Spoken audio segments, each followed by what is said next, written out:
Kung nabwisit kayo kanila Richard and Don dito, then mas mabibwisit kayo sa bagong Wuthering Heights. And do what all rich men do.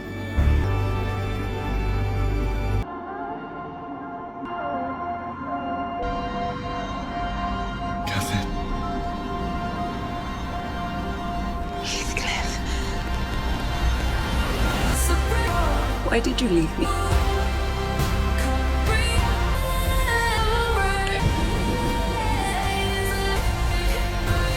Kiss me. And let us both be damned.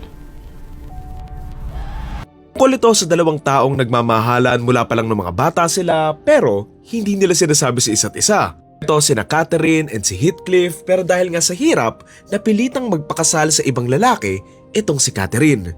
Dito na nga lumayo si Heathcliff at nawala na kung saan namuhay nga ng marangya itong si Catherine na naging masaya naman siya noong una kahit papaano, not until biglaan ngang bumalik si Heathcliff.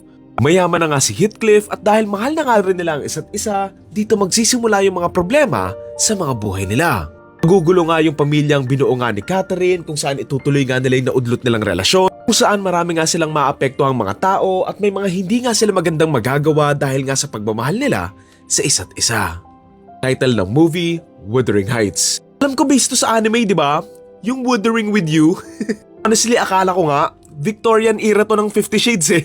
Kung nagtataka kayo kung bakit ito kanumpara nga doon sa movie nila Richard and Don, parehas lang kasi sila ng pinagbasehan at ayun nga, yung Wuthering Heights na novel. Honestly, I'm not familiar with the book so hindi ako makakapag-comment about that. Closest thing na alam ko lang kasi tungkol doon nga binasa yung movie nila Richard and Don na hihintayin ka nga sa langit and may similarities naman din yun dito sa bagong ang Wuthering Heights. Medyo natatawa nga ako habang pinapanood ng bagong Wuthering Heights kasi halos kaparehas lang din nila yung beat ng movie nitong ang hihintayin kita sa langit. Pero for me, mas malinis yung pagkakakwento nitong bago kaysa nga dito sa Tagalog.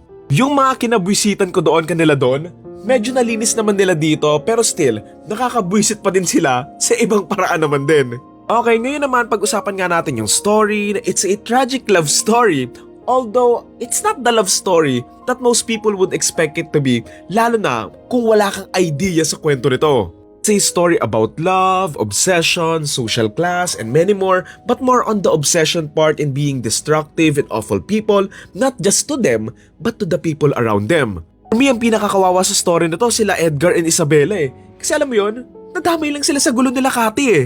Ganyan din yung naramdaman ko kanila Eric Kison and Jackie Lu dito eh. Pero dito nga sa bagong Wuthering Heights, mas mabait naman si Edgar pero at the same time, doon nga sa Tagalog, understandable naman din bakit magagalit si Eric eh. Maliban na lang, doon sa ibang mga ginawa niyang talagang nananakit siya, alam mo yun? Dito kasi si Edgar naging mabuting asawa siya, marespeto, binigay niya lahat kay Cathy at hindi nga niya sinaktan kahit na harap-harapan na siyang niloloko. Kaya alam mo yun, sobrang kawawa siya kasi nga hindi niya makuha yung pagmamahal kay Cathy despite ng lahat ng binigay at ginawa nga niyang kabutihan kay Cathy. About the obsession part naman, talagang naipakita din naman talaga nila yun with Heathcliff and Cathy nga, lalo na nung nagkita na sila ulit. Nakita kung gaano sila kasabik sa isa't isa, how much they want to be together to the point na willing silang manakit ng ibang tao, mentally man or physically. Naisip-isip ko nga, sana nag-aya na lang makapaghiwalay si Cathy eh, kasi sa bait na Edgar, baka nagparaya pa yun eh. Pero sa bagay, may anak na rin kasi sila eh. Kung iisipin mo din naman, nakakaawa si Heathcliff dito eh. Kasi even if nagpakasal na nga sa iba si Cathy, binalikan pa rin niya and si Cathy pa rin yung naging dahilan kung bakit siya nagsumikap in the first place. Kumbaga pwede na nga siyang humanap ng iba eh, pero given his obsession nga kay Cathy, bumalik pa rin siya and pinatawad nga niya si Cathy. Imagine yung pagmamahal na meron siya to the point na imbes na buuin nga niya yung sarili niya and mag-move on nga, nagsumikap siya para maging deserving ng pagmamahal nga ni Cathy kasi sa utak na siguro, ayun lang yung way para piliin nga siya ni Cathy and alam mo yun, magpakasal sila.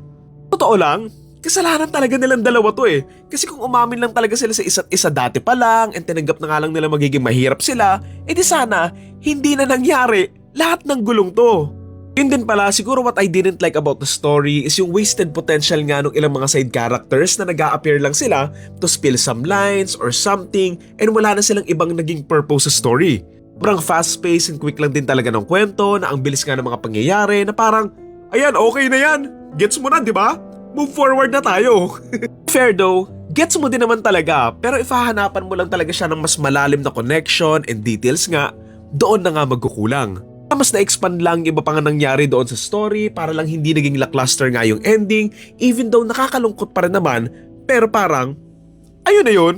Then, it's not really a love story din eh. I mean, yeah, there's love in there, pero it's more on obsession and being destructive nga to each other. Not likable protagonists and maiinis ka din talaga sa kanila, but maybe that's the point din. Kasi nga 'di ba, sa sobrang pagmamahal nga nila sa isa't isa, wala na silang pakialam sa iba pang mga tao. Again, itong review ko is about my perspective nga doon sa movie and not being a live action nga ng novel. And as a movie, I think it's okay naman. The cinematography and for me the acting work naman din, pero in terms of writing, there's not much there na mas napalalim pa nga yung relationship nila or mo bilang audience doon nga sa kwento. I appreciate the film. I think there's some room for improvement pa. Pero yon, ang torta rating ko for Wuthering Heights ay 7 or 7.5 out of 10.